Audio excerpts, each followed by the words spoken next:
If elected, what are your priorities? What are the areas that you think you would have an effect on in Washington? There are so many issues in Washington that are important and people feel deeply concerned about them. But for me, there's one issue that will occupy, I think, almost all of my time, and that's jobs and the economy. That is the most important thing that a congressman can do in the next 2 years. There's nothing else that rises above that. No matter what other issue people feel passionate about. I think the way to fix that is to move away from the culture of uncertainty that I mentioned earlier. Those pieces of legislation that make a business person wary of investment in their business because they're not sure what it'll cost. And a perfect example of this, in Union County, my neighboring county, Target was looking at locating a distribution center there. But when Interstate 80 was being talked about as being told, guess what Target did? They didn't build their company. They didn't build that distribution center, and we lost out on job creation because of that. And that's exactly the problem with certain legislation. Cap and trade's another example. Pennsylvanians already have seen the effect of deregulation of their electric supply. And I'm sure you guys, even your electric bill here at the Times Leader has gone up. I know it has at my home and in Snyder County. Can you imagine if cap and trade would have been added on to that, the increases that your average homeowner would have seen? We certainly all want a better environment. We do. But if you look at what that policy would have done, you would have raised the cost of businesses and how they run. And those are the policies that are problematic, and I would stay away from them, especially in this period of economic uncertainty. The other thing that I feel passionately about is, in this district especially, with the natural gas exploration. We've got farmers that their farms may not have been worth maybe $500,000, but now that they have these leases, they may easily be worth over $1 million. And we've got a death tax out there right now that these farmers, if they were to pass away and want to pass their farms on to a next generation, they would have to pay huge amounts of taxes next year if Congress doesn't act soon.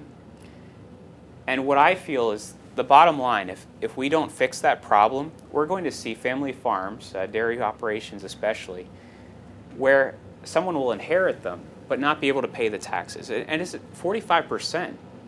So if you have $1 million farm, how are you going to pay the taxes on that if you're a second-generation farmer? And that's really troubling to me. And right now, this year, the death tax, there's nothing. There's no tax for inheritance purposes. But next year, that will sunset.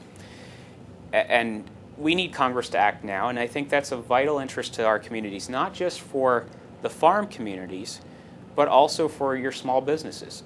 Many small businesses or large businesses that employ a great deal of people, it's going to be very hard for the next generation to pay that kind of tax.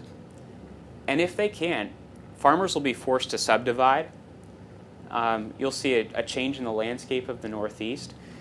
You'll also see these businesses having to close at exactly the time when we don't need any more job loss. We never need job loss.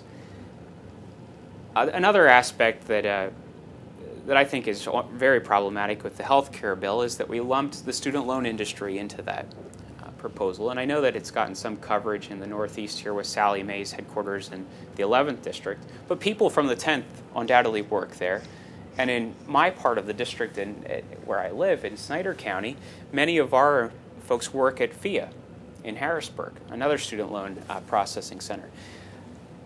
I read a report that said that around 35,000 jobs in the student loan industry could be lost.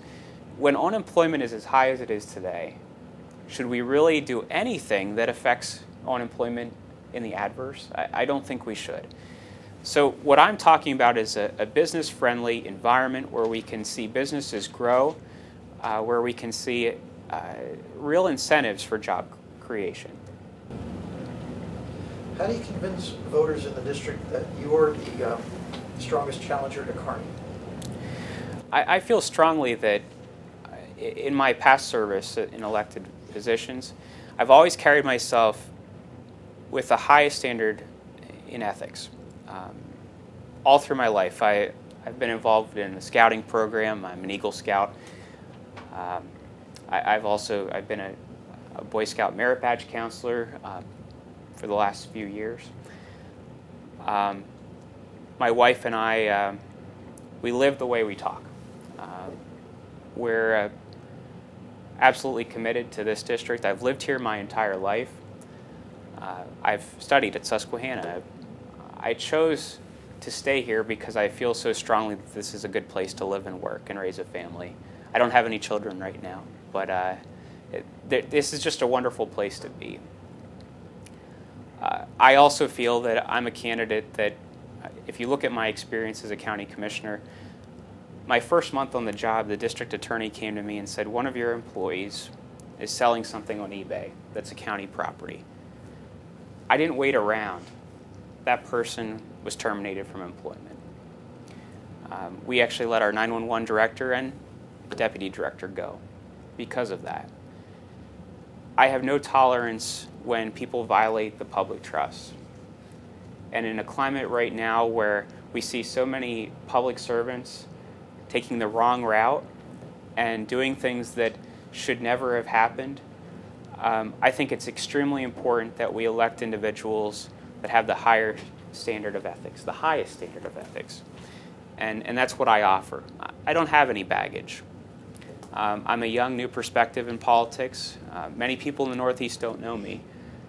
I'm not part of an old boy network. There's no surprise there. You take a look at me.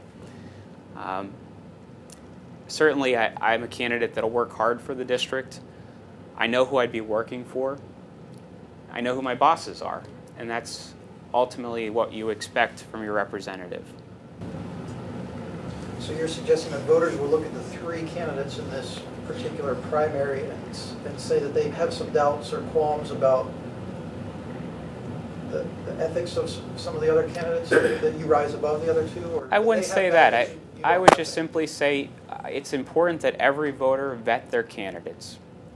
And if you look at my record speaks for itself. And that's what I ask every voter to do.